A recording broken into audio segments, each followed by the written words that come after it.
সালার কাণ্ডে নির্যাতিত তার পাশে দাঁড়ালো কংগ্রেসের নির্যাতিতার পরিবারের বাড়ি যান আজকে প্রাক্তন কংগ্রেসের বিধায়ক কমলেশ চ্যাটার্জি। সেখানে যে প্রশ্ন তুললেন, নির্যাতিতার বাড়ি এখনও মাটির বাড়ি রয়েছে, যেখানে সরকারের কোনো প্রকল্প পায়নি ও প্রাক্তন বিধায়ক কমলেশ চ্যাটার্জি কি বললেন সাংবাদিকদের মুখোমুখি। আপনারা সকলেই জানেন যে আমাদের সর্বভারতীয় কংগ্রেসের নেতা মাননীয় শ্রী অধীর রঞ্জন চৌধুরী বিহারে এখন ইলেকশন চলছে, সেই কাজে তিনি বিহারের পাটনায় বর্তমান আছেন এবং আমিও কয়েকদিন বাইরে ছিলাম। গতকালকে আমি এখানকার সাংবাদিকের সঙ্গে কথা বলেছিলাম যে আমি কামরূপে নামার পরপরই রাত্রিবেলায় আমি 12টার সময় আমি ওসিকে ফোন করি যে আমরা কালকে প্রতিনিধিমূলক আমরা যাব দেখা করতে। আজকে জাস্ট আমরা প্রতিনিধিমূলকভাবে আমরা দেখা করতে গিয়েছিলাম নির্যাতিতা পরিবারের সাথে।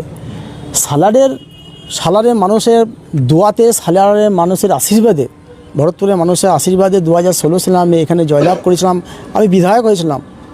তা সালারের মানুষকে আমি খুব সম্মান করি, শ্রদ্ধা করি এবং পাশাপাশি এই যে ঘটনাটা আমরা শুনলাম যে একজন মহিলা, একজন বাচ্চা মেয়ে, তাকে মহিলাও বলা যাবে না, সে আমাদের সন্তানের মতন, সেই মেয়েটা ওই রাত্রিবেলায় সন্ধেবেলায় রেস্টুরেন্টে খাবার খেতে গিয়ে সে আক্রান্ত হয়, কিছু ছেলের দ্বারা আক্রান্ত হয়। 2 জন অ্যারেস্ট হয়েছে, এখনও 3 জন অ্যারেস্ট হয়নি। তো আজকে আমরা গিয়েছিলাম নির্যাতিতা পরিবারের কাছে। পুরো আশ্চর্য লাগলো, সালারে উন্নয়নের এত ধারা বইছে কিন্তু নির্যাতিতা পরিবারের মাথায় একটা ছাদ নাই, এখনও মাটির বাড়িতে বসবাস করছে। রাজনীতির জায়গায় থাক, কিন্তু আমি এখানকার আপনাদের মাধ্যমে যিনি বিডিও আছেন আমি তাকে অনুরোধ করব, অন্তত মহিলার পরিবারে ওই নির্যাতিতার পরিবারকে অন্তত প্রচুর ঘর আসছে, একটা ঘরও তো আপনারা দিতে পারেন। আজ দেখে বড় খারাপ লাগছিল যে তারা মাটির বাড়িতে বসবাস করে, গরিব মানুষ বলে কি তাদের কোনো ইজ্জত নেই, তারা কি ঘর পাওয়ার যোগ্য নয়, দেখে এলাম।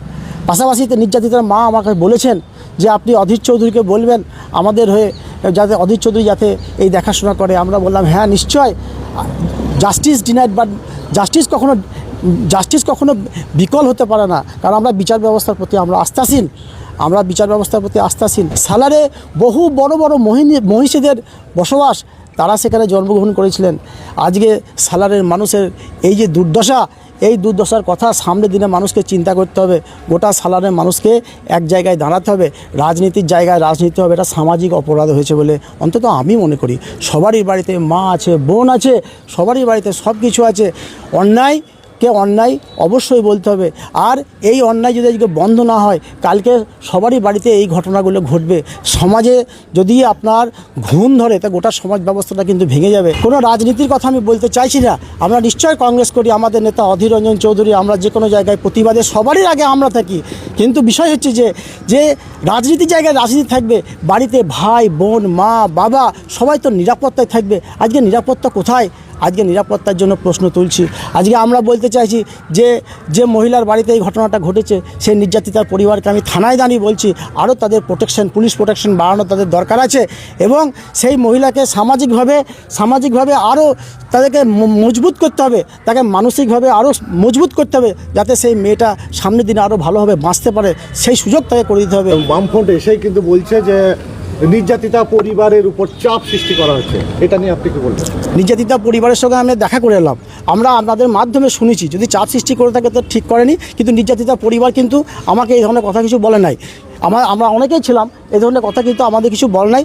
যদি কেউ বা করে থাকে সেটা ঠিক করে নাই, এটা করা উচিত নয়। আবারও বললাম, কেউ মা, কেউ বোন, কেউ বুবু, কেউ খালা, কেউ ফুপু, রাজনীতির জায়গা হবে, মহিলাদের সুরক্ষার দায়িত্ব আমাদের সকলের, এটা মাথায় রাখতে হবে। বুঝি যে আরজি করের মতন ঘটনা এখন মধ্যে বিচার পাবে বলে আপনারা মনে করেন বা আপনার দল মনে করে?